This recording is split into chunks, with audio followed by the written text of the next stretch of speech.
Fry చేద్దాం. రవ్వ chicken అంటే ఎలా చేయాలో చూపిస్తాను. రవ్వ చికెన్ చేసుకోవడానికి ముక్కలు ఇట్లా పల్సగా కట్ చేసుకోవాలి. మందంగా కాకుండా ఇట్లా వెల్లడిపుగా వచ్చేటట్టు కట్ చేసుకుంటే మనము రవ్వ చికెన్ చేసుకోవడానికి ఇది పర్ఫెక్ట్గా వస్తుంది. దీనికి ముందుగా మనము అల్లం వెల్లిపాయ ఒక స్పూను, కొద్దిగా పసుపు, ఇది ఫ్రై కాబట్టి కొంచెమే వేద్దాం.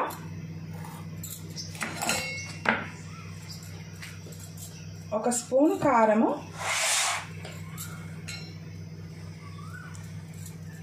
తగినంత ఉప్పు వేసుకుందాం.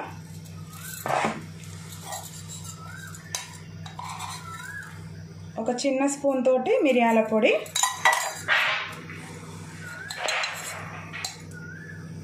ఒక స్పూన్ గరం మసాలా.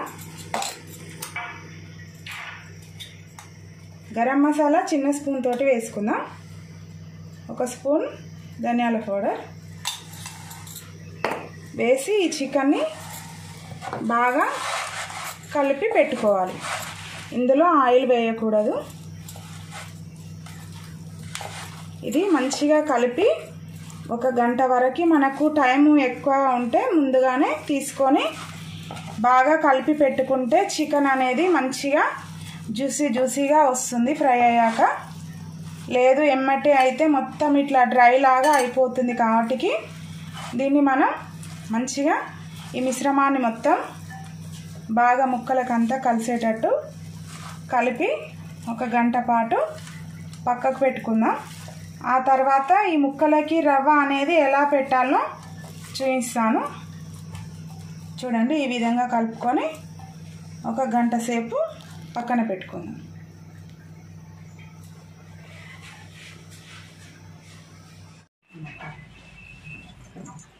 మనం గంట ముందు కలిపి పెట్టుకున్న చికెన్ ఉంది కదా, చూడండి చికెన్ మంచిగా ఎలా మ్యాగ్నేట్ అయిందో మసాలా మొత్తం. ఇలా అయిన చికెన్ని మనం రవ్వ పెట్టి ఎలా ఎంచుకోవాలో చూద్దాం. చికెన్ ముక్కలని ఇలా రవ్వలో బాగా డిప్ చేసుకోవాలి. అన్ని వైపులా మంచిగా. ఇది బొంబాయి రవ్వ ముక్కలకి మంచిగా పట్టించుకొని ఇలా పెట్టుకున్నాం.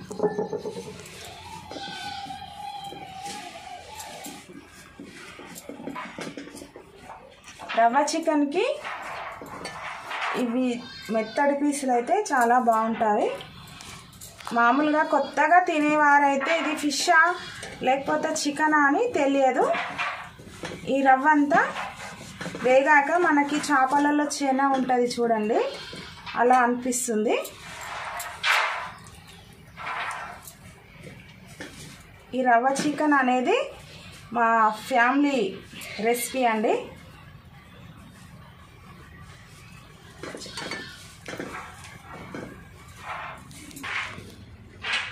కడాయి పెట్టుకుందాం.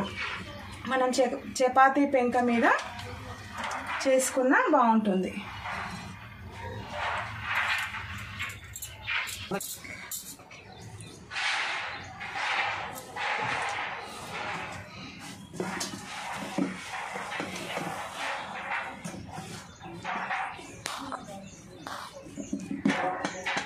మనము రవ్వలో డిప్ చేసేటప్పుడు ఇట్లా మంచిగా ప్రెస్ చేయాలి.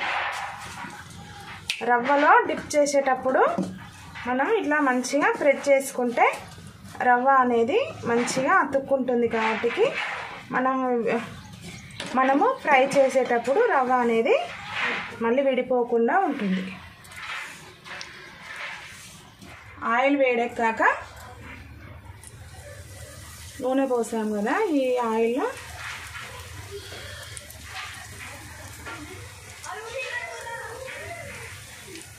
ఆయిల్ వేడెక్కిన తర్వాత నిమ్మలంగా ముక్కలని వేయించుకుందాం. ఇది డీప్ ఫ్రై కాదండి. డీప్ ఫ్రై అయితే రవ్వ అనేది మొత్తం ఆయిల్లోకి వచ్చేసింది. కాబట్టి మనం కొద్దిగా ఆయిల్ పోసుకొని ఇలా వేయించుకుందాం. ఇలా చేసి చూడండి, ఈ రవ్వ చికెన్ అనేది చాలా సూపర్ టేస్టీగా ఉంటుంది. పిల్లలు ఒక్కసారి తిన్నట్టయితే మళ్ళీ మళ్ళీ కావాలని అడుగుతారు. ఇది చేసుకోవడం కూడా చాలా ఈజీ, తినడానికి కూడా చాలా సాఫ్ట్గా ఉంటుంది.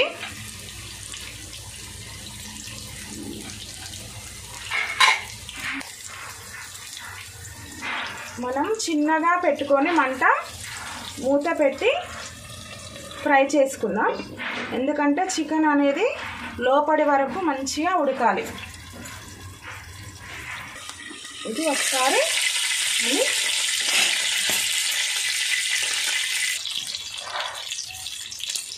ఇది రెండు వైపులా మంచిగా ఫ్రై చేసుకుందాం.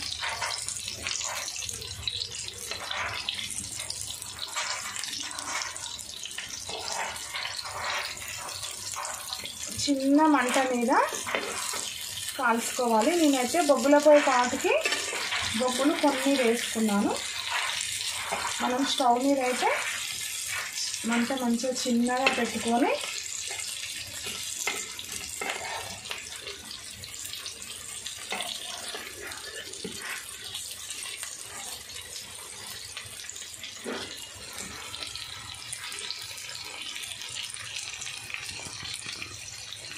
మంచిగా లోపలి వరకు ముక్క ఉడికేంత వరకు ఫ్రై చేసుకోవాలి. ఫాస్ట్గా మంట లోపలి వరకు మంచిగా ఉడికేంత వరకు ఉడికించుకోవాలి.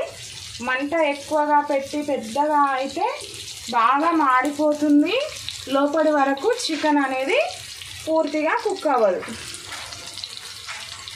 చికెన్ అనేది లోపలి వరకు ఉడకదు కాబట్టి పచ్చి పచ్చిగా ఉంటుంది. ఇలా చిన్న మంట మీద మంచిగా ఉడికించుకుందాం. మళ్ళీ కొద్దిసేపు మూత పెట్టి ఫ్రై చేసుకుందాం. చూద్దాం ఇది ఎలా ఫ్రై అయిందో. చూడండి, రెండు వైపులా మంచిగా చక్కగా ఫ్రై అయింది.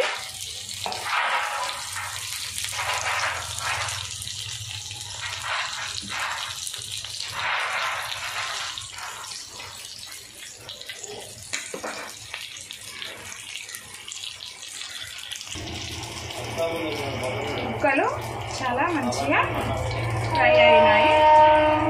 ఖచ్చితంగా ఈ రెసిపీని మీరు కూడా ట్రై చేసి ఎలా ఉందో మాకు కామెంట్ రూపంలో తెలపండి. ఈ రవ్వలాగా ఉన్నది కూడా ఇదంతా మనకు తినడానికి సూపర్గా ఉంటుంది.